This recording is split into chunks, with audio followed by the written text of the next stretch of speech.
aku pergi ke Roma untuk disalibkan kembali.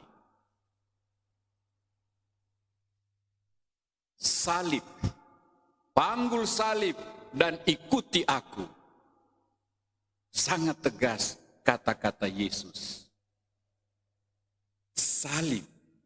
Siapa suka salib? Semua manusia cenderung menghindari salib, menghindari derita, menghindari korban, menghindari sakit. Sebaliknya, lebih memilih yang ringan, yang enak, yang sedap, yang nyaman, yang safe, yang menguntungkan. Tapi Yesus minta, panggulah salibmu. Kebetulan besok pesta Santo Petrus dan Paulus, saya punya kisah menarik tentang Santo Petrus dan salib. Ketika Petrus pindah ke Roma dan membawa pusat pelayanan gereja ke Roma, ia berhadapan dengan kaisar yang super killer, yang sangat kejam, bengis dan membenci umat Kristiani. Itulah Kaisar Nero. Tiap hari Petrus harus mendapat berita, imam ini dibunuh, diakon itu dipenggal kepalanya, umat di sana dibakar hidup-hidup, umat di sana ditenggelamkan di sungai Tiber. Hati Petrus kedap-kedip. Kapan giliran saya? Apalagi umat mendesak. Petrus, Bapak Petrus, larilah ke tempat lain supaya kau masih bisa pimpin kami. Kalau di sini pasti kau juga akan dapat giliran. Bapak besar ini hati kecil. Dia juga takut, dia juga gemetar. Dan apa yang terjadi? Suatu hari ia menelusuri Via Appia Antica untuk meninggalkan Roma. Sementara dia jalan perlahan-lahan di jalan yang sunyi, tiba-tiba dari jauh dia lihat rupa ada orang. Dia ingin lari menghindar, bersembunyi, tapi makin hari makin dekat. So, tidak ada waktu. Dan ketika orang itu makin dekat, apa yang dia lihat? Orang itu seperti memikul sesuatu. Teruju-ruju, kiri kanan, saking beratnya. Dan ketika berhadapan, oh Tuhan, ternyata Yesus sendiri memanggul salib. Petrus berlutut, lututnya gemetar, badannya menggelepar, jantungnya berdebar, dan bertanya, Quo vadis Domine? Kemana Tuhan mau pergi?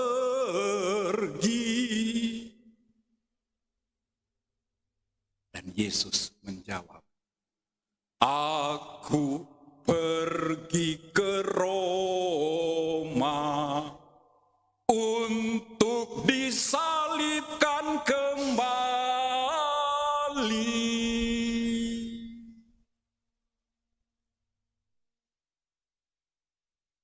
Petrus tidak berdaya. Dia sadar, kepala gereja tidak pantas untuk lari. Gembala tidak pantas meninggalkan domba-dombanya. Aku harus kembali ke Roma. Aku tidak boleh cari aman. Aku tidak boleh sembunyi. Aku tidak boleh meninggalkan kawananku. Aku harus kembali. Tidak mungkin Tuhan disalibkan kembali. Petrus meminta salib Tuhan Yesus. Biar saya kembali ke Roma. Dan dengan salib itu, Petrus kembali ke Roma. Ketika tiba saatnya ia mengalami kemartiran, ia diputuskan dihukum mati dengan cara disalibkan. Dan Petrus mohon, kalau boleh saya disalibkan dengan kepala di bawah. Tak pantas saya mati seperti Tuhanku.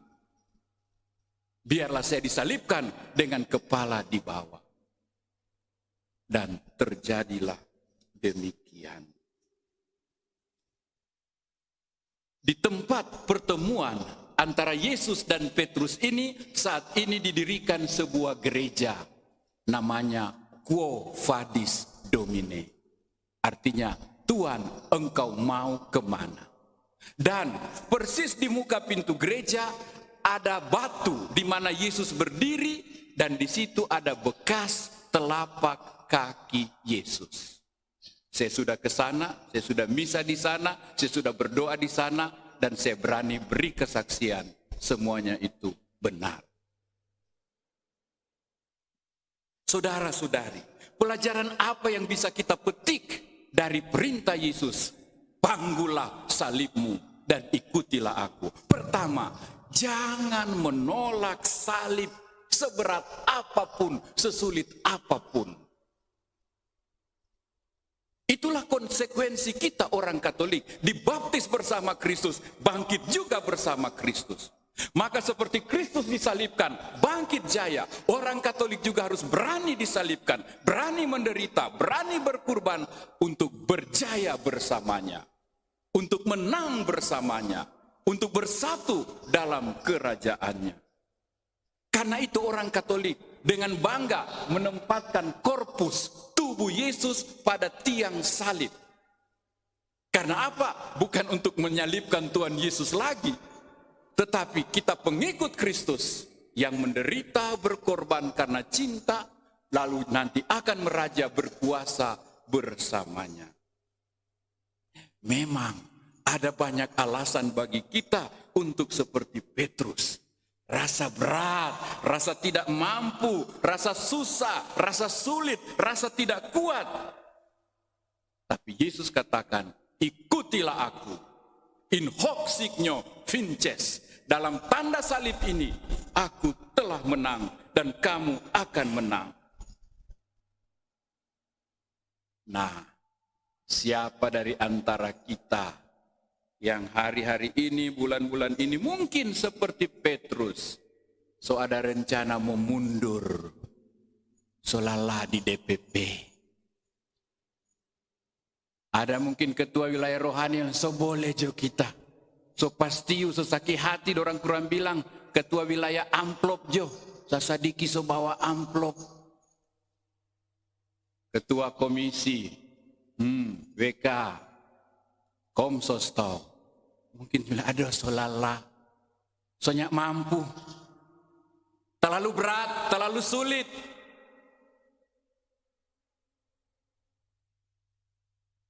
Siapa di antara kita yang so ada rencana lari, mundur, coba-coba jo.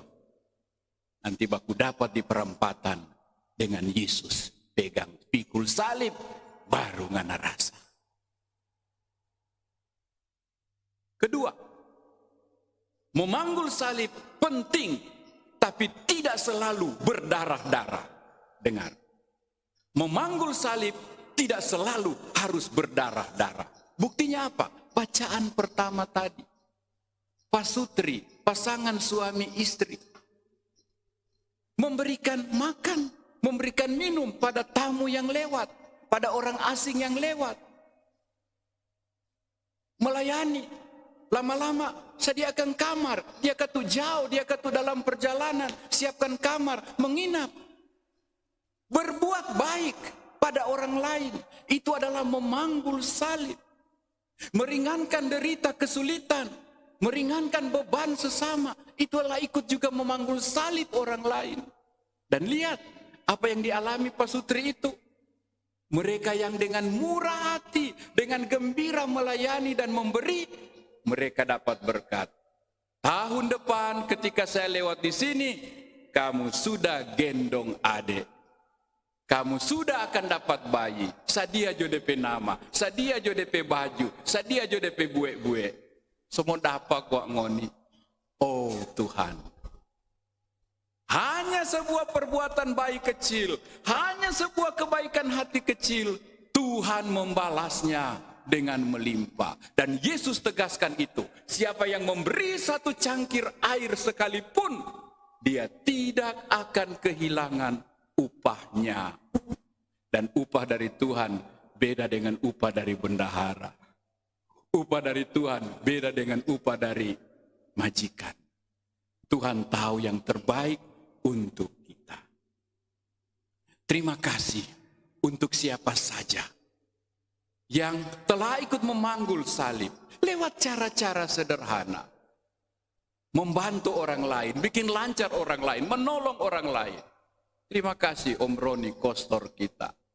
Koregi, Megi, sapa semua di sekretariat. Om Moses jangan lupa. Perbuatan kecil, pelayanan kecil. Kamu tidak akan kehilangan upahnya. Jangan lupa berbagi kalau sebanyak DP upah. Kita juga suka. Terima kasih kepada pastor dan umat yang minggu lalu sudah berbagi dengan sesama umat yang berkebutuhan. So datang antar sendiri. Sekedar meringankan beban perjuangan. Kamu tidak akan kehilangan upahmu. Terima kasih pada wilayah-wilayah rohani. Saya lihat di daftar DPP grup. Wilayah ini sedia kongguan. Wilayah ini sudah sedia mie instan. Wilayah itu sedia pamper XXXL, Super X. Ada kasih susu, ada kasih kopi, ada kasih telur. Macam-macam. Untuk teman-teman, anak-anak kita di sayap kasih. Yang sayapnya lagi tapela karena corona. Kamu tidak akan kehilangan upahmu. Bapak, Ibu, Saudara-saudari, dua hal saya ingatkan. Berdasarkan bacaan hari ini. Jangan ingkari salibmu. Jangan lari dari salibmu. Dan saling menolonglah satu sama lain dengan kebaikan. Kita ucapkan terima kasih kepada paroki, kepada pastor dan umat. Kita juga mengucapkan terima kasih kepada papa dan mama yang bertahan, tidak lari dari keluarga kendati ada kesulitan. Kepada mama, biar hati so ancur-ancur, so terluka, merasa tak sanggup, dikhianati, tetap menjaga keutuhan dari keluarga. Terima kasih mama, engkau tidak lari dari salibmu. Terima kasih papa, kendati so mencari banting tulang, so berusaha bertobat, tak ciri ulang, jatuh ulang, tapi tekun terus. Cari kerja kiri kanan, tambah usaha, tambah gaji. Engkau tidak lari, engkau tidak tinggalkan keluargamu, engkau tetap berdiri dengan teguh. Terima kasih papa, terima kasih mama. Dan terima kasih, kalau kamu sudah dikuatkan kata Yesus, kuatkanlah juga saudara-saudarimu. Mari kita hening sejenak. Kita harus bangga akan salib Tuhan kita, Yesus Kristus.